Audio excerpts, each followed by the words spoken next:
啦，有邊個係照顧 BB 咧咁樣。咁但係咧，當然咧，政府會思想得非常之周到嘅。咁當然啦，譬如話，如果你係一對嘅伴侶啦，一男一女啦，無論你係收養 BB 或者生 BB 都好啦。咁其實呢個18個月咧嘅產假咧係可以雙方共用噶。哦，係啊，唔單止即係唔係男嘅用完18個月，女嘅就用18個月咁噶？唔係18即係嗱，譬如係冇添。如果咁計係咪啊？嗱，其實點樣共用咧？就係話，其實只要你可以講到就係話邊一個係主要照顧 BB 嗰一個人咯。譬如話，可能有陣時好實際咁講，有陣時譬如假設個男方係賺錢多啲嘅，咁你當然想個爸爸出去做嘢啦，係咪先？個媽媽留喺屋企去照顧 BB 噃。咁但係有啲情侶可能出現嘅情況就係可能媽媽賺錢多啲，而爸爸可能好父愛好澎湃嘅，好想照顧 BB 嘅。咁呢個12個月嘅產假可以互相共用，就係譬如媽媽生完 BB， 又或者照顧完 BB 之後呢，佢放完，譬如放咗4個月，咁另外嗰8個月可以俾爸爸放。但係你要證明到爸爸係一個主要照顧 BB 嗰一個人咯。明白。係啊，證明通常都係篤一篤個鼻就得噶啦，係嘛？咩叫篤一篤個鼻？即係指一指話係我咁。係啊，唔使點證明咧，其實好難噶喎。係咁，當然最實質嘅證明就係媽媽翻咗去做嘢咯。得翻爸爸照顧小朋友咯。咁爸爸亦都可以放呢個母親嘅產假去照顧小朋友咯。咁樣12個月咁樣去探訪，可以 share 嘅。係啊，係啊。咁係啦，咁當然啦，呢個產假或者家長假期啦，咁其實咧都要好多嘢要分享嘅。咁但係咧，我哋咧都要休息一陣，聽下廣告客戶嘅說話啦。咁其實咧，同埋咧，我下個星期咧都可以開一開個下集嘅，因為仲有好多事情咧，大家要去知道，譬如包括你放完產假之後嘅工作安排啦。其實特別係公司咧就要預留呢個位置俾你啦。同埋呢個位置預留12個月。如果假設12個月唔翻去嘅話咧，咁你公司咧可以將呢個職位去推出去請其他人去做嘅。係啊，呢樣嘢都係 Jenny 好好奇想知，因為而家有啲朋友已經放完或者差唔多放到一半嘅時候呢，有少少擔心，所以下個禮拜一定要聽翻繼續 Peggy 咧繼續講落去。冇錯，好，我哋休息一陣先。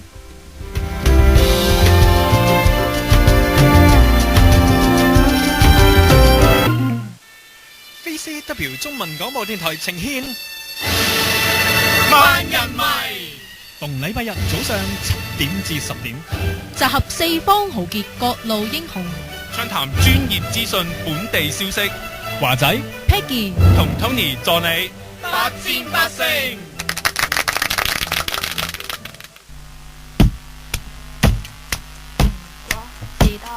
萬人迷，萬人迷。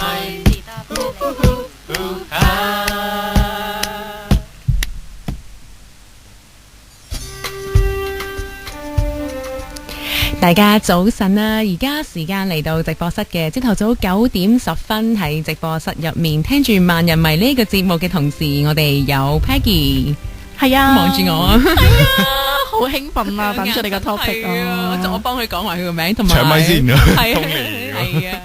係啦，咁啊，頭先啦 Peggy 咧就同我哋講到啦產假啦，或者係 parental leave 呢個家長假嘅資料啦。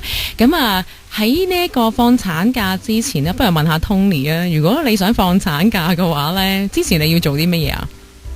申請咯。啊，非常之荒謬下。咁申請之前啊？申請之前係咪搵份工先啊？又啱喎。係啊，仲要做夠12個月喎，你要 plan 定喎。係啦，係。咁不如咁啊，再講，再之前你會點啊？再之前啊？係啊，你開始有機會放產假咧，你好中意嘅咧。做咗萬人迷之後，你會成日都會面對呢一樣嘢嘅咧。好忙嘅咧，應接不暇嘅咧，又要婉拒嘅咧。咦，好似冇乜喎。冇乜啊！哎呀，或者 Peggy 可能比較多，聽得出 Peggy 佢比較有經驗。Peggy 你答啦，不如冇啲咁嘅事啦，我覺得簡直係兩袖清風去，兩袖清風。係啊，不如我講出嚟啦，係啊，可能我自己嘅經驗比較多係嘛，要於應。哇，OK，勁啊！其實唔係，純粹係為咗要呢個節目咁樣講嘅啫，要謙虛啊，係啊。唔係，咁其實咧，喂，當然啊，要去約會下先啦。你冇個 partner 咁樣，冇個老婆，你點可以放到呢一個產假？唔使有代母噶嘛，或者領養噶嘛。Peggy 話都可以領養，咦又啱，係嘛？咁你都要搵個 partner 嘅。係喎 partner 咯呢樣嘢咯，係啊，係 OK，係啊，我一個人領養咁樣嘅，係啊，一個人可以代母嘅。因為你又做阿爸又做阿媽咁樣咯。咁香港嗰啲首富咪整咗3個出嚟嘅。雙職啊，你係 OK， 好啊。咁啊，我而家講緊呢個咧就係啊，又有 partner 啊，係啦。咁於是咧就唔可以咁樣講嘅。其實我唔係因為咁樣而去咧講呢個 topic 嘅嚇。咁啊，其實話説咧就係阿 Jenny 咧最中意咧就係窮住咧都要飲食咁樣啦。係啦。咁啊喺尋日咧呢一個咧有機會咧同一班咧日本嚟嘅朋友咧，咁就去食 brunch 喎，咁咧係啦，喺呢個嘅當我哋咧係講呢個關於日本嘅文化啊，因為Jenny 又學緊日文啦，咁樣，咁咧就好興趣咧學呢個日文字嘅時候咧，我就唔知點解咧就帶起咗呢個話題啊，就叫做過康啊，係啦，過康係乜嘢嚟嘅咧？咁樣，咁佢就同我哋講到咧係啦，即係我啲日本朋友咧同我分享啊話其實咧，你知唔知道咧咩叫歌康啊？你對日本文化咁有興趣咁樣，跟住我話唔知係咩嚟噶？出得咪噶嗬？出得咪，準備咗好耐啲嘛，同大家分享。會唔會咧揸車嘅朋友突然間聽咁樣？大家坐定啊！係啦，咁啊係歌康嘅意思咧，就即係話咧係 group dating，即係意思係啦，係會約會咁解。咁我嗰陣時咧係 Jenny 第一時間聽到咁咪真係同相睇一樣嘅咁樣。咁唔係啊，成日都成班朋友一齊出嚟噶啦，有男有女，嗰啲算唔算啊？我知係咪一大班人一齊出嚟咁樣玩噶嘛？係啊，就係咁啦。咁我成日噶喎，如果咁，我都話 Peggy 好有經驗。Peggy 好犀利啊！好啦，你分享啦可以。有識與唔識咁樣，大家 join 埋一齊咁樣嗰啲啫嘛。係啊，嗱，我哋咧就會覺得 casually 咁樣咧，都會有陣時會咁樣噶嘛，約下朋友啫，係咪？係啊，琴日我都 group dating 咗，點樣咧？去到個餐廳嘅時候咧，冇位喎，咁點知佢有張大台啦。你唔好咁樣夾硬嚟啦。咁咪得閒，啱啱有啲朋友走嚟，喂，大家坐埋一齊啦，咁咯。你先同人哋分 share 埋張台咋嘛？呢叫搭台啊！呢個就叫搭台。OK， 好，你繼續啦。唔係叫過康啊。OK。咁啊，過康呢個字不如同大家講下啦。你點解咧？咁啊，如果係啦，咁啊，中文咧其實佢呢個日文字嚟嘅。咁咧，其實咧第一個字係一個漢字嚟嘅，係一個中文字嚟嘅。咁啊係合啊，合成個合。咁咧就下一個字咧就 con 咧就係其實係一個英文嘅借來嘅字嚟嘅，係啦，咁外來語嚟嘅，對於日文嚟講，咁啊就係 companion 咁嘅意思啊，係啦，咁咧呢個係啦，根據我朋友咁樣講啦，就話啦其實好可能咧就係即係一齊有一班人又可以揾到你嘅 companion 咁樣係啦，咁樣於是咧就一個合成嘅一個嘅一個字咯，即係組合成為情侶或者成為一個伴侶咁嘅意思咯，係嘛？係啦，咁啊不如咁樣啦，跟住咧係當然啦，當我哋好想知道呢個字點解嘅時候咧，好多時大家都可以查字典啦，又或者好多時啲人就會去 Wikipedia 啦，係啦，係好多人嘅好幫手咁樣。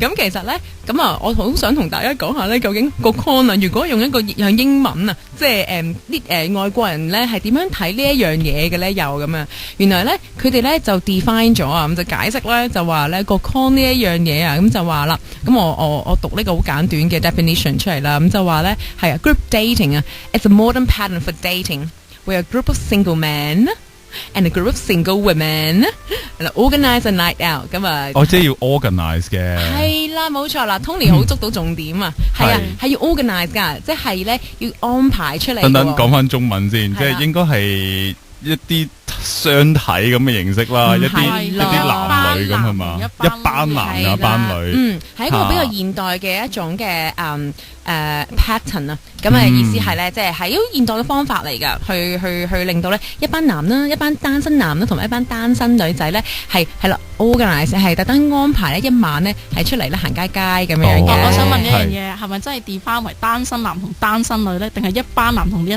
班女咧？非常之好啊！係啦，係啊，呢個一反三啊，係啦，冇錯，一點就明啦。嗱，其實咧根據咧呢個嘅 definition 就話 single man 咧單身男同埋 single women 係咪單身女咁樣啦？但係其實咧根據我最新嘅消息咧which is 尋日啦係啦，根據我啲朋友講，有伴侶嘅都可以，都會去㗎。點解？識多啲 friend 我陪 friend 嘅咋咁樣咧？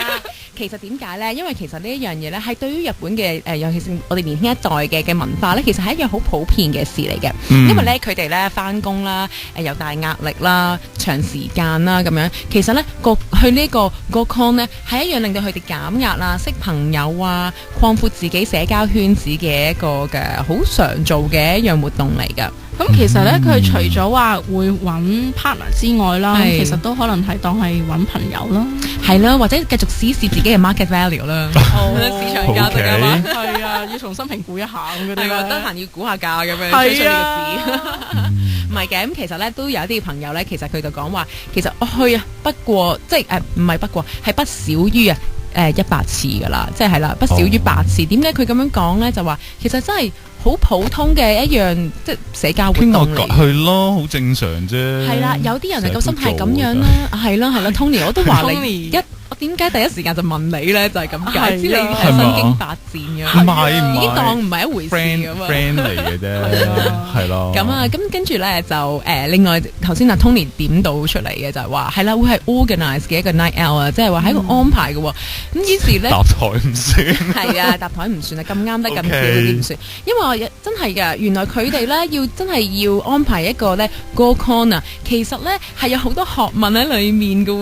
咁啊，同大家分享下啦，咁就話咧，原來日本人啊，對於呢啲嘅約會咧，係真係你係唔會 miss out 噶，你係一定會寫喺我嘅diary 裏面咧，喺我嘅記事簿或者係日記行程裏面，係啊，今日我有得去啊，咁啊，夜晚8點鐘咁樣咧。哇，咁佢哋通常9點10點先放工點算啊？係啦，冇錯啦。我都唔係走啊，所以我就問佢哋咯，就話佢哋咧係通常嘅時間約會時間咧係8點至9點到啦，大家啱啱放完工係啦，咁咧就係一樣啦。你哋喺翻工嘅時候咧都會係look forward to，即係話好渴望，哎呀等到頸都長啊，今晚我就可以去呢一個 go con 啊咁樣嘅喎。係一個令人興奮嘅活動嚟嘅，係啦。咁啊，原來點樣咧？譬如話，好似假設啦，係咁啊，阿 Tony 你啦，突然間想，我想搞一次 group dating 咁樣樣，其實係個控啊咁樣 ，let's say 咁樣啦。於是咧，你就咧同女性朋友咧，let's say 好似 Jenny 啦，譬如話 Jenny 咁樣，喂 Jenny，我想搞一次，因為你一定要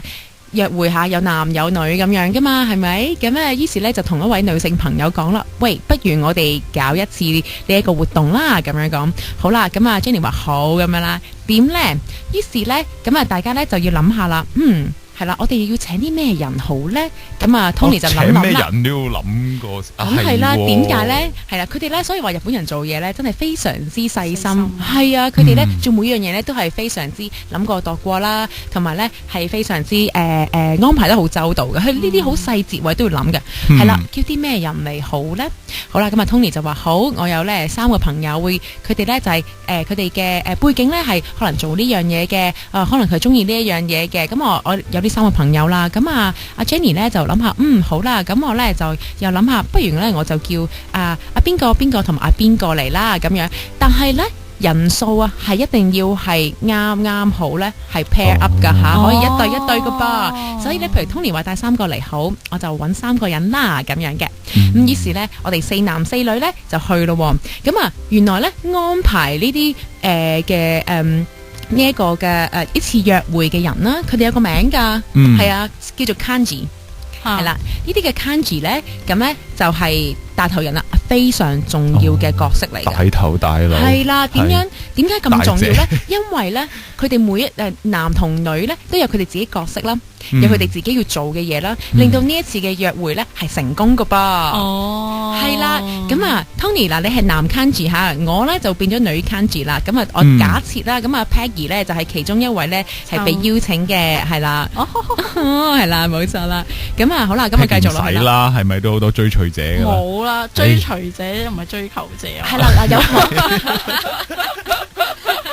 靚阿強咁樣咧，係啦，咁啊，於是好啦，觀音兵你咁樣話人哋，唉，太過分啦！冇呢個咩事。好，繼續。好啊，咁啊咧喺約會之先呢，咁啊阿 Tony 咧同埋阿 Jenny 咧就會咧係一齊咧交換啊呢啲被邀請嚟呢一個約會嘅人嘅一啲背景資料噶。我哋要做呢一個 matchmaking 噶，咁即係配對啊。係啦，我哋諗嗱，你請邊幾個嚟啊？咁啊，我請咗一位律師、醫生同埋牙醫咁樣啊，係啦，係工程師咁啦。譬如可能 Tony 咁樣講噶嘛。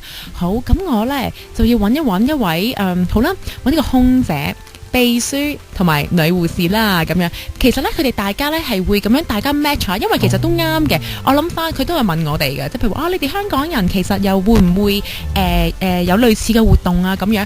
咁我諗其實唔會係即係會做到咁 detail 咯，唔會做到係咁仔細諗得，可能係我哋特登係想撮合，假設下我哋想撮合咧阿 Peggy 同 Tony 噶啦，咁於是我哋成班朋友就夾計啦，可能係最多係咁嘅，或者係咁咪等佢哋兩個係啊，佢哋應該可能有機會嘅，因為佢哋可能大家嘅共同興趣都係喺 3CW 咧做主持咁樣啦，假設啦咁樣。喂，我覺得咁樣做嘅話係你係搞大嘅 party 嘅諗法咯，即係你。as 一個 host 嚟講，你唔會去要做氣氛啊，或者係要佢即係講整啲嘢出嚟，等佢哋傾到偈嗰啲咯。而係佢哋已經有共同嘅話題咯，即係你安排到。我諗係即係做呢啲嘢咧，係想即係成個嘅約會咧，係佢哋覺得成功率可以增加。係即係就算係譬如話你自己有陣時你週末嘅時候屋企可以開下 party 咁樣咧，請啲朋友過嚟，你唔好諗到咁仔細咯。即係因為嗰陣時你個目的唔係為咗咁樣啦。就算你個目的係為咗可能有啲你又帶啲朋友過嚟啦，佢又帶啲朋友過嚟，大家可能如果心態都係想識啲朋友，或者可以試下可唔可以識到男女朋友咁樣啦。但唔會諗得咁仔細咯。可能因為係咯，好得意啦，即係呢個就係日本人佢嗰個嘅文化啦。係啊，真係諗過有人得未嚟咯，咁仲諗咁多做咩啫？咁嗰啲咧。但係因為佢哋覺得可能呢一種嘅約會係真係其中一個都幾重要嘅條件呢，就係唔好話條件啦，希望目標啦，就係可以帶住即係一個即係譬如兩個唔識嘅人入到嚟，咁可以兩個拖住手走咁啊。可能佢哋又想加多樣呢一個嘅快拖住手走落去啦，咁樣呢，於是呢，佢哋就會做埋呢一樣嘢啦。咁啊，希望可以大家成功率可以增加耶咁樣啦。幾好啊！係啊，好啦，咁啊繼續咯。我頭先咪講到啦，就話 Kanji 佢嘅責任重大噶嘛。咁啊，首先呢，交換完呢一個嘅條件之後呢，即係個條件係意思係嗰個嘅背景資料啊，係啦。咁啊，然後呢，就咁啊，男 Kanji 呢係有個責任噶，係佢要負責揀地方噶吓。永遠都係男 Kanji 做嘅嘢嚟嘅。咁啊，點解呢？仲要話我哋會講話啲背景資料？因為呢，大家都想知道呢係大家住嘅地方都喺附近，就翻大家翻工嘅時間啦，同埋翻工放工嘅時間，其實都明白嘅。有陣時我哋自己朋友約食飯都會啦。你銅鑼灣翻工啊，你喺灣仔啊，咁啊，假設香港嘅 setting 啊嚇。係啦，如果係咪呢度嘅，可能你喺 South Area 我喺 City 咁樣。你喺西邊啊，咁你就要出嚟就我哋啦。嗰啲會係咁樣啦。咁佢哋咧係連呢啲都會諗埋啦。就話男 Kanji 就會係決定係去邊度食飯咁樣嘅。咁好啦，下一樣嘢比較重要，係非常重要一個元素。咁就係話咧。Sitting arrangement 座位嘅安排。咁你通常咪食飯多嘅咧？即係會唔會係做其他嘢？譬如話有陣時喺度可以去出海釣魚咁嗰啲咁樣。哇！嗱，呢個咧係Peggy 已經跳咗我嘅稿啊！唔好意思啊，我就諗到啫。非常好，係因為係諗嘅時候，即係我喺度準備係啦，同大家分享嘅時候，我都係諗下，其實佢會唔會做其他嘢嘅咧？咁樣咁咧，其實係會嘅。係啦，可以陣間講。係啊，可以啊，唔緊要。咁咧就但係咧通常咧係尤其是可能係年紀比較成熟啲嘅啦，你出嚟做嘢噶啦，咁樣咧通常咧係會一餐飯局嚟嘅。係啦，咁所以咧，大家一齊食一定要。就係但係點坐真係好尷尬喎。原來坐係好重要嘅學問啊，因為咧點解咧？因為你好自然啦，咁啊，第一你會係同你身邊嘅人講嘢比較多啦，係啊，咁咧坐係即係嗰個安排座位嘅時候咧，咁佢哋咧就會係即係比較睇翻咁啊睇嚟咧，阿 A 先生同阿 A 小姐咧應該係比較夾啲嘅，係啦，咁啊 B 先生同埋 C 小姐可能比較夾啲 ，B 同 C 對住坐，係啦咁樣樣。另外仲有好緊要嘅嘢就係咧，佢哋一定係要隔住坐噶。男女係大家可以要傾到隔住嘅。偈咁啊，係啦，冇錯啦。哦同一時間，一個女仔係可以同3面嘅男仔傾偈啦。如果係6個人嘅 setting，係咪？哦，唔係喎，大家諗諗咁係計邊嗰啲咁點唔係算啦咧？你圍圈咯，得如果兩個啫係喎。三個咁樣啦，其實中間譬如話男女男或者女男女咁樣咯，係啦，咁樣對住坐咯。係啦。冇錯咁所以個男嘅話可以同隔離嗰女同對面個女傾偈咯。淨係得2個係咪？你而家咁樣望落去係咪？係啦。於是下一樣比較更加重要嘅嘢就係佢哋作為 kanji 嘅人啦，另一個嘅好重要嘅責任就係要睇一睇時勢，睇一睇時間，係時候調位啦，咁樣嘅喎。係啦。咁啊，主持人呢，就可能可能3個咁啊，3個賓客加所謂賓客即係朋友啦。咁啊2個係負責 host 嘅。佢哋通常點樣坐呢？佢哋呢係會為咗要可以容易啲觀察到嗰個環境啊，佢哋係會對角坐噶。係啦。咁啊對角坐咪可以一眼關七啦，望一望睇下睇一睇。靜晒嘅點算呢？都要我哋玩下遊戲不如。係非常好，Tony 好犀利啊！真係有經驗真㗎啦，係真係不如我應該叫 Tony 講嘅呢個題目，好唔好？係啊。Tony 分享下你嘅經歷啊，咁啊。啱啱嗰個星期啫嘛，尋日啫嘛，咁樣。我尋日啫嘛，咁啊，我發現原來啲人傾偈多過我嘅，咁我咪唔出聲咯。文靜書生啊做。係啦，我一路都係噶啦，內向人士嚟。要用安靜嘅一面嚟吸引人嗰啲啊。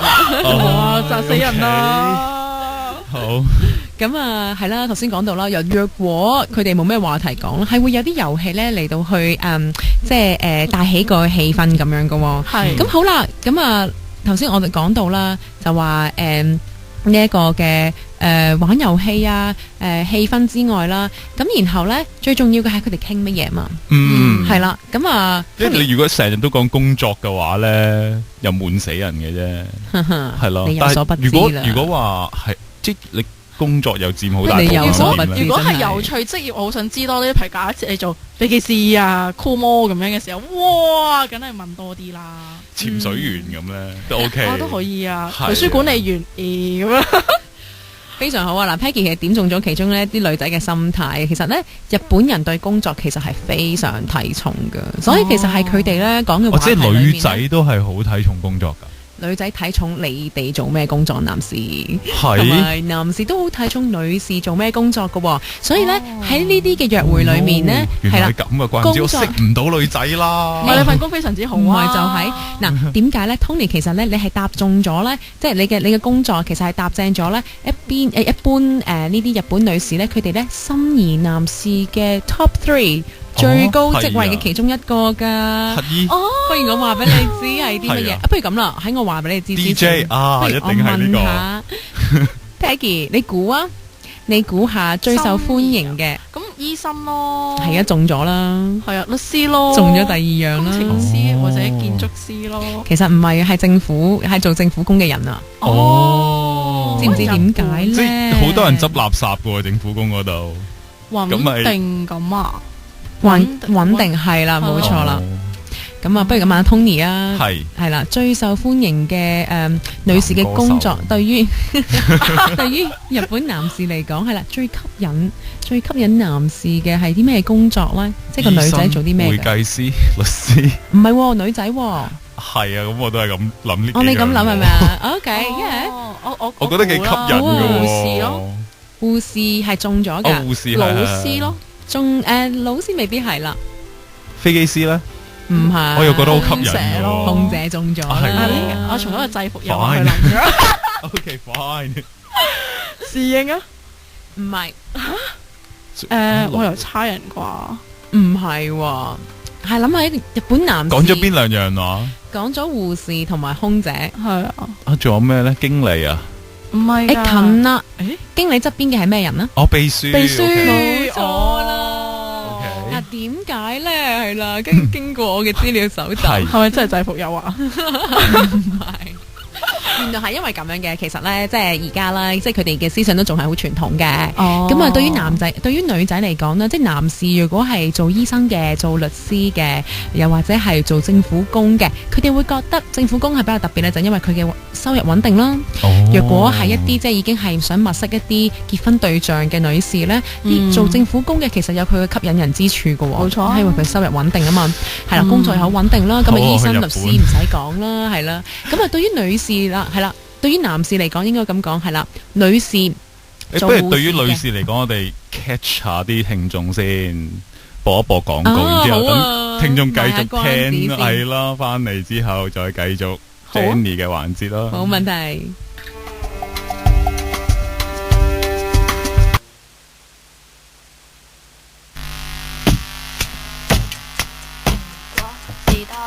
咪一咪，咪一咪，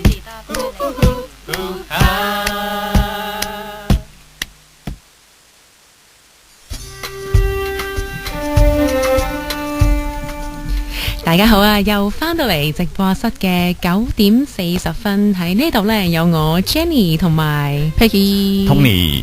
係啦，咁頭先呢，我哋講緊嘅題目啊，係有關於一個呢好有趣嘅一個嘅喺日本嘅年輕人嚟講呢，係非常之流行嘅一種約會嘅方式啦。咁啊，頭先呢，同大家分享到嘅就係話係啦，原來呢。喺呢一個日本嘅男士心目中啊，係榜首啊，頭3位啊，佢哋最中意嘅女士呢，係做嘅職業係啲乜嘢？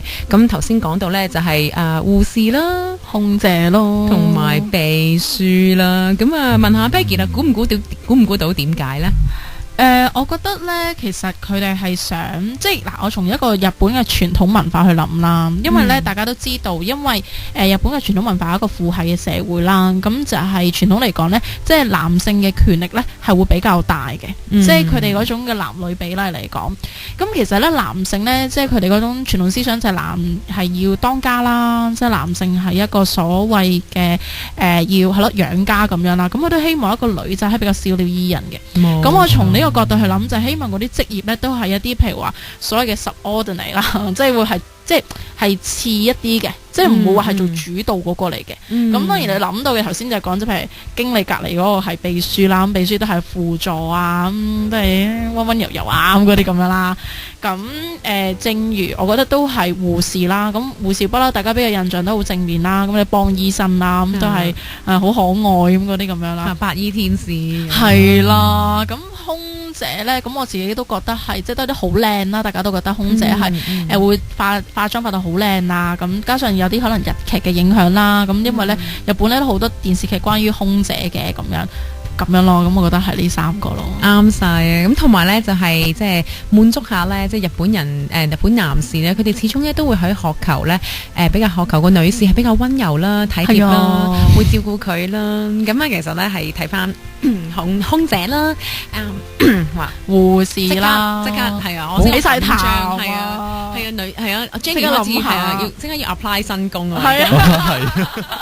緊張咁樣 ，host 都得嘅，會叫 host OK。咁啊，即係佢哋希望咧，就係即係呢啲嘅女士係啦，可以好溫柔啊，可以照顧到佢哋啊，咁樣服務業啦，所以係特別咧吸引人嘅，係啦。咁啊，講完工作啦，然後第二樣嘢，Tony 估唔估到佢哋仲會傾啲乜嘢咧？唔係年齡啊，工作。你係咪同我講緊工作？工作講完啦，係啊，之後會講乜嘢咧？咁梗係玩嘅地方啦，通常喺邊度食嘢啊？中意啲彈琴啊、唱歌啊，或者出去外面係啦。Peggy 諗到啊？即係點樣 match 興趣？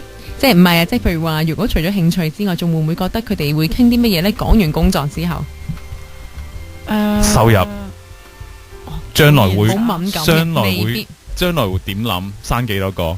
喺邊度買屋？係咪即係嗰個即係個婚姻狀況究竟係已婚單身咁嗰啲啊？哦，佢哋咧就唔會見到呢個話題住，係啦，佢哋 assume 咗嘅，即係大家都係想出嚟識朋友嘅咁樣。其實咧呢樣嘢咧係我朋友同我講完之後咧，我即刻覺得唔怪得啦，喺好多咧啲或者可能日本嘅產品啊，甚至乎咧你用佢哋好簡單，你用佢哋嘅行事曆啊、schedule 啊或者 diary 嘅話咧，佢哋總有一行咧係要你寫你嘅血型噶。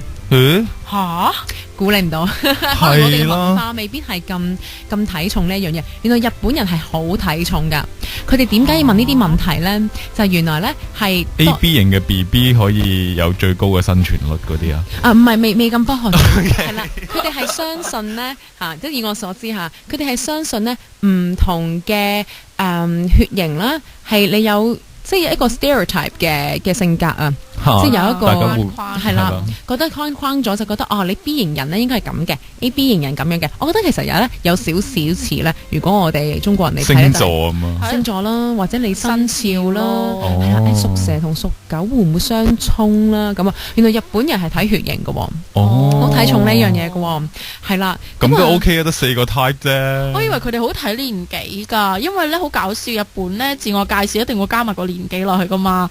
係啊，係啊。係睇嗰啲漫畫咧，全部都寫話血型啦，幾多歲啦，咩星座，同埋電視都係㗎，電視節目咧，所有介紹人咧，隔離一定個年紀喺度括住咗㗎。可能都有啦，不過咧朋友冇提起啦。咁因為其實佢哋係可以咧，即係其實喺佢哋開頭咧，都會講呢一啲嘅話題啦，嚟到嘗試咧係即刻用最短嘅時間同你做咗一個嘅即係資料搜集，然後就開始塑造其實你係一個點去嘗試去明白。了解呢個到底係一個點樣嘅人嚟嘅，做咗個 profile 先嘅，係啦，咁啊好啦，然後繼續可能傾偈咯，係啦，講興趣啦，頭先阿 Tony 講到啦，唔知道Tony 先生你對於之後嗰5年嘅睇法係點樣嘅呢？咁樣可能會有呢啲咁嘅話題出現啦，咁樣，咁好啦，咁啊，唔係話會悶親人嘅咩？但係佢哋咧都會好想知道咯，你對於未來嘅睇法啦，係 Tony 先生咁樣。明白，你真係好有抱負啊！嗰啲咁係啊，我假設嘅就係我冇去過嘅，你扮得好似喎。但我覺得咧喺我哋香港人嘅思想嚟講，覺得呢樣嘢係會悶親人嘅。文化唔同咯，因為佢哋真係好比較仲係傳統少少嘅，即係佢哋會相信如果你係高薪厚職嘅，我覺得你係一個可以依靠嘅男人啊，嗰啲會咁樣睇咯，係啦，或者係我覺得 Peggy 小姐你可以令我幸福啊嗰啲咁。係啊，好人嘅啦！我諗翻你要幸福啊嗰啲咧，係喎。咁好啦，咁我食下飯啦喎，咁啊跟住咧阿 Kanji 啊，係啦，嗰兩個咧負責安排呢次約會嘅人咧，就要諗一諗啦，可以決定啊，到底佢哋應唔應該要轉位噶啦？咁可能佢見到，咦唔係喎，角落頭嗰兩個開始唔講嘢咯，或者個女仔打眼色啦。就話同個女主持人講話，我不得，我唔得啦咁樣啦，好閃啊咁樣，咁可能咧就係啦，咁就要醒水啦。大家同因為佢坐對頭噶嘛，咁咧即係坐對角咁樣樣啦，咁所以咧就大家可以互相打眼色啦，就話。係啦，係時候啦，咁啊，於是主持人就我哋不如換下位啦，咁啊，又或者可能起身跳翻拍舞咁嘅翻嚟嘅時候已經掉晒咧，又或者係可能我哋玩下遊戲啦，咁樣樣嚟到去互相去認識下大家，或者順便去換下位啊，咁樣樣嘅，咁啊，其實咧就係原來啊呢一樣嘅做呢種約會嘅方式咧，喺日本咧飲食業咧係非常之受歡迎噶，亦都係咧係非常之大嘅市場喺呢一度噶，咁所以咧有一啲嘅餐廳咧係為咗方便呢啲嘅 kanji 啦，咁就方便佢哋咧去安排呢啲嘅活動咧，係有啲嘅套餐計劃噶。係啦，即係譬如話2個鐘頭咁啊，有呢一個係啦，包嘢飲，包少少嘢食嗰啲咁樣樣嘅套餐。restaurant 等我同佢傾傾先。係啊，你可以傾，或者可能已經知道咁都唔定嘅。係啦，喺日本咁啊，係一樣非常流行、好普遍嘅一樣嘅社交活動嚟㗎。咁好啦，咁啊傾完偈啦，咁啊之後要做啲乜嘢咧？阿 Kanji 咁我朋友就講到啦，就話好有趣嘅。咁啊，佢就話你知唔知啊？喺話係講到呢個 topic 嘅時候啦，呢個題目嘅時候咧，咁我朋友就喺度倒水，即係幫我斟水。係一個斟水嘅時候，一路同我講，其實喺呢啲約會裏面，男士係會搶住做呢一樣嘢噶。而唔係女士啊？而唔係女士喎。好啦，跟住我就同你一樣反應。哇我仲以為係應該我幫你斟添，我即刻就搶住我即刻搶住個玻璃樽入幫佢斟翻水咁樣啦。咁跟住佢就話唔係啊。跟住我隔離嗰位嘅日本女性朋友就話唔係啊，佢哋係會做女仔咧，就係會幫男仔夾餸噶。係啦，係咪有意思先會咁做咧？唔係。原因係咩呢？我唔可以話絕對話唔係，因為呢，其實女士呢做呢啲嘢嘅原因係因為佢想 show 俾即係顯示俾一般嘅一眾嘅男士睇，我係有温柔服侍你嘅一面嘅。於是就搶住啊！佢哋話係會呢，係即係你見到呢，大家係即刻鬆晒手踭啊！一有菜嚟，一有餸嚟嘅時候咧，撳實個男仔嘅手，即刻攞呢個刀叉也好啊，筷子也好啦，係即刻咧係幫忙啦。我幫大家分啦，大家喺度即刻好温柔咁樣啦。但係其實係眼裏係有團火嘅嗰種咁樣。我好肯定咧，如果 Tony 去嘅話，佢成碟都係餸啊！哎呀，啲人爭住隔夜咁樣咧。Tony 先生，唔係因為留翻晒上野嗰啲，小姐咁樣，留翻晒嗰啲全部都係肉嚟嘅。小川小姐嗰啲咁樣咧。係啊，Tony 先生，係多謝你咁樣。唔係大家仲要好 friendly 咁樣咧。我夾俾你啊，嗱，俾晒啲肉你先，佢食嗰啲菜咧，以為啊，咁我梗係食啲菜啦咁。Tony，我之後開個 session 俾你啊，你講你同同我哋分享下你啲經驗啊，不如？係啊，點解成碟都係餸咁樣咧？點解上野小姐夾餸俾你咁樣？我試一試佢呢啲group dating 先，然之後再同大家分享好。好好笑啊！咁樣就同我講啦，就話係啦，男士會負責斟水啦，因為好 masculine，好 man 嘅一面啊。哦，好重噶嘛！我唔知係咪純粹可以 flex 埋佢嘅 bicep 俾我睇到咁樣咧？有啲好誇張嘅咧，Tony 會即係拉高個衫袖嚟嗰啲咧。係啊，Peggy 小姐，我幫你倒啊！咁樣佢就係一即係唔可以着恤衫噶啦。咯。你唔可以有個飛機師嗰4條扒，即係嗰4條打喺度咁樣，睇唔到喎啲肌肉。即係着翻個制服，佢已經幻想緊自己機師啦。係啊，着住機師制服啊！我啱啱放工啊，唔好意思，大家嗰啲係嘛，即刻出現嘅。機場控制塔慢咗，我都控制唔到。咁啦，係啦，即係喺食飯嘅過程當中咧，原來仲有呢啲咁嘅行為啊，唔單止講嘢嚇，即係喺啲行為上面咧，都會想係喺對方咧，或者係異性嘅面前咧，係去表露出嚟啦，想喺對方咧嘅心目中咧留下一個美好嘅印象咯。我會唔會呢啲眼神都會特別唔同？譬如話假設，譬如話我對對方有意思，我夾嗰嚿肉俾佢，或者夾嗰嚿餸俾佢嘅時候，夾個咖喱豬扒佢嘅時候。誠意先生，即係嗰啲咁。呢塊係特別肥美嘅，我為你留下。係有啲眼神嗰啲咧，衰衰地。我覺得好自然嘅。如果話冇係假嘅，我覺得係啊，我自己。有啲人話會瞳孔會放大噶嘛？係見到心儀嘅人係咪啊？係啊，我都有聽過啊，係啊，科學根據咁啊。係啊。所以點解要望住人哋對眼講嘢就係咁嘅意思係咪？係啊，跟住好搞笑，電人係咯。我都係講下即係點樣望住人啊嗰啲咁樣咧，都可能咧佢哋都要研究過。我覺得咧去親嗰啲咧，可能做下啲資料搜集㗎。即係或者着衫咧。一定啦，日本女仔打扮從來都唔會馬虎噶嘛，係咯，咁啊，即係我覺得好自然啦，呢啲嘢好自然流露出嚟啦，實會有啦，即係或者係咁同佢講嘢啊，跟住又唔係好理側邊啲人啊咁樣咯，我覺得會啦，啲好自然嘅反應嚟嘅，咁我覺得，咁好啦，之後落嚟咧好玩噶啦，就係話我諗我以前睇日劇都睇到咧，即係譬如話送玻璃蘋果，唔係啊，太浪漫啦，係啦，交換資料啦，係咪先？係啦，咁啊，以前咧就可能會話Peggy 小姐，我可唔可以攞你嘅電話啊？咁樣，誠意先生可以啊，但係含羞啲啊，佢講得係啦。咁我聽到朋友咁樣講之後咧，咁跟住我問咁你會唔會係因為出於風度而你會問所有女仔嘅電話㗎？我問呢位男士朋友，跟男士朋友就話啦，冇錯，我係一個好有風度嘅人，所以我係會所有人都問㗎。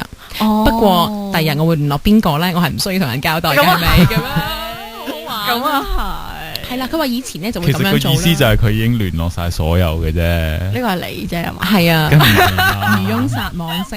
我哋唔講 Tony 點樣去係啦，去交異性朋友先啦。繼續我哋要開另一個 session 都冇晒時間㗎，咁樣講法。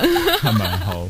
係啦，咁啊係啦，跟住咧就其實原來而家就好方便啦 ，Facebook 啊或者係其他嗰啲啲 app 啊，咁樣其實都可以即係即刻喂我 at 你啊，你用 Facebook 嘅嗰啲咁啦，又或者咧更加方便嘅就係咧 account 又有另一份工作啦，另一個責任啦就係話大家唔使擔心嚇，咁咧我哋咧就會係為大家 send 個 email 啦，喺 email 裡面咧就會有晒大家嘅聯絡資料噶啦，大家要做嘅嘢係啦，只係要記住你嘅朋友嘅名就得啦，咁樣樣咯。match 翻個樣咁樣。係啦，我即刻咧好好笑，我聽完之後咧，我即刻問我朋友，我話咁咧會唔會咧有啲 host 咧，即係啲 country 咧，佢咧俾錯咗資料，咪大件事，交換咗資料，跟住我身邊呢位好有經驗嘅，佢話自己冇乜經驗嘅女性朋友咧，就話我會即刻。如果我聯絡嘅時候，我會即刻同佢提翻我哋話題裡面講過嘅嘢，嚟到去核實呢一個係咪我傾過嘅朋友嘅。哇，好勁啊！犀利啊！果然係老手啊！我即刻聽完之後覺得，哇，你好犀利！佢話梗係啦，要 check 翻㗎咁樣咯。係啊，好勁啊！好聰明啊，係啦。咁好啦，之後啦，另一個以為食完飯完咗啦，但係其實咧真正嘅考驗咧，其實未完㗎。係兩樣嘢，第一就係要睇下男士點樣俾錢啊。原來俾錢係好有學問嘅嚇，係啦，咁啊呢個要聽一聽先。係啦，咁啊根據我呢個係啦，即係第一手聽翻嚟嘅消息啦，攞張鑽石卡出嚟定係攞張10蚊紙咧？嗱，其實咧係啦，唔單止男士係會 show 自己，即係表現到自己嘅財力啦，係有幾強啦，咁啊。另外咧就係咧，原來喺俾錢嗰一刻，亦都係咧係會俾人哋見到佢究竟有幾滿意呢一次嘅約會㗎。哦，係啦。若果男士決定不如我哋全部 AA 啦，每個人都50蚊啦，咁你就知道呢一次嘅約會非常失敗。即係意思係男士咧都會覺得今次啲女唔係好掂啊。哇，係咪都俾㗎啦？可能會咁樣嘅諗法，或者點都唔係喎。如果男士係風度啲嘅。又或者甚至乎想 show 出嚟，因為佢當中有啲心儀嘅對象，咁於是呢，就想 show 出嚟，表現出嚟話我其實好有經濟能力，我非常大方添嘅。call 個秘書嚟，可能呢，唔該，即刻同我搞掂佢。得我哋走啦。佢可能呢就會俾晒啦，係啦。男士話得啦，女士們你哋唔使擔心，今次我哋呢班男士係應該嘅，去請你哋食飯。係啦，又或者譬如話佢話最平常嘅呢，就係譬如話可能呢，佢淨係要個女仔，譬如話俾30% 到啦。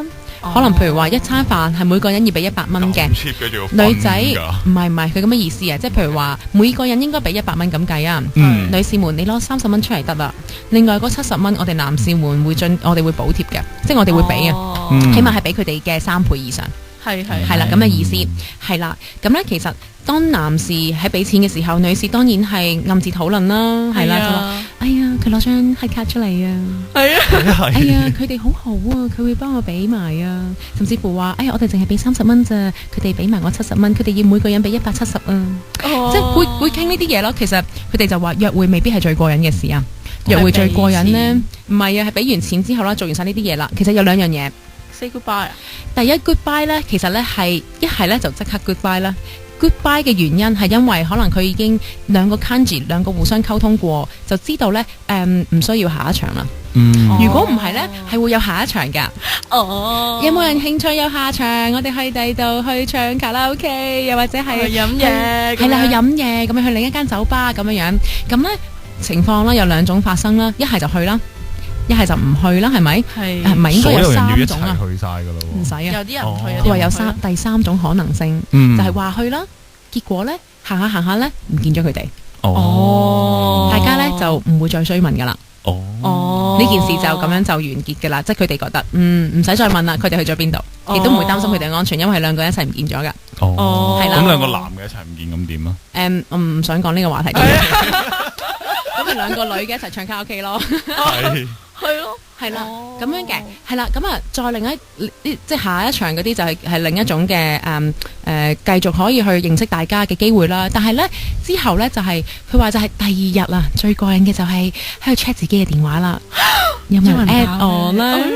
有冇人打俾我咧？有冇人 email 我咧？咁樣啦，咁啊呢個又係令人心跳嘅一刻啦。係啊，好緊張啊！係唔知 Tony 先生佢會唔會 at 我咧？咁樣唔知 Peggy 小姐係係啦，咁啊，再會做嘅嘢就係咧，一班女士們同性咧，係一班嘅男士們咧，佢哋各自咧係會有呢個 review session 噶。係啦，賽後檢討啊。吓，唔係比賽啊嘛？係啦，唔係啊，佢哋話喂，你覺得頭先 Peggy 小姐點啊？好靚靚，我都覺啊，即係會咁樣樣咯。佢哋話最開心嘅係因為大家可以即係話，哇你睇得到啊，佢啊頭先鬆晒踭咁啊 Jenny 小姐，佢踩住阿 Peggy 小姐對腳啊，跟住咧嚟到去起身去教嚿魚俾我啊，即係佢哋可能會傾呢啲嘢咯，即係講翻，跟住可能阿 Peggy 小姐同埋阿 Jenny 小姐咧就喺賽後話，頭先你見唔見到阿上野先生佢好好，佢幫我斟水咧，淨係斟到一半啊，佢叫我倒瀉咁樣。係啊，即係好搞笑你覺唔覺得佢好細心咧？咁樣係啊，可能會做呢啲好正，係啊，其實係呢啲好令人心跳嘅時間嚟嘅，冇錯啊係啊，咁啊，所以咧就即係整個嘅過程啦，咁啊即係 Jenny 聽完之後都覺得好興奮，係啊，好係啊開心啊成件事。哦，原來係咁，跟住我話，但會唔會覺得好尷尬㗎？咁樣去，跟住咧我就問佢哋嘅時候，佢哋就話唔係㗎，其實係好普遍嘅事嚟㗎，即係一樣係好即係冇乜嘢啫，去識下人咯，一個嘅社交活動嚟嘅啫嘛。其實冇嘢㗎，唔一定你要揾到個對象㗎咁樣。就算我有女朋友啦，我都會去嘅。咁我哋一眾女士即刻掘住呢位男生啦。係唔係，我嘅意思係淨係識朋友啫咁樣。跟住我話咁，如果萬一有心儀嘅女士即係覺得唔係應該話有女士心儀咗你噃，咁你會點做咧？你又有女朋友㗎咯喎，咁樣。佢俾咗 official line 你定點咧？唔係嘅，咁佢都會講話我係一位好有風度嘅男士嚟嘅。咁啦，於是咧佢話佢係會同呢位女士講話很抱歉我已經有女朋友啦，咁樣我哋做朋友啊，我非常之欣賞你成為我嘅好朋友咁樣咯。即係佢會好有風度咁講喎，好圓滑嘅收場白啊！係啦，但可能暗自歡喜咁樣樣。係啊，即係好在我而家仲有試教咁樣，會唔會啊？係喎，哎呀，非常之有趣啊！係啊，咁所以咧講完之後咧，跟住再加埋啦 Jenny 啦，係啦，做完呢個功課之後咧，即刻咧都係非常之有興趣。如果有人咧嗌我去呢個國康嘅話咧，我都好想去下。要報名，報名添啊！我要組團咯。係啊，但係咧咁當然啦，我就唔建議大家就諗住去一次即刻就要揾到個對象啦。咁樣係啊 ，Jenny 嘅意思都唔係咁，我都知道 Peggy 都唔需要求琴嘅，係 Peggy 咁好條件係咪？係咯。嗱，其實咧係其實係因為唔單止啦，即係可能有啲嘅朋友佢哋去咧就係想揾到一位。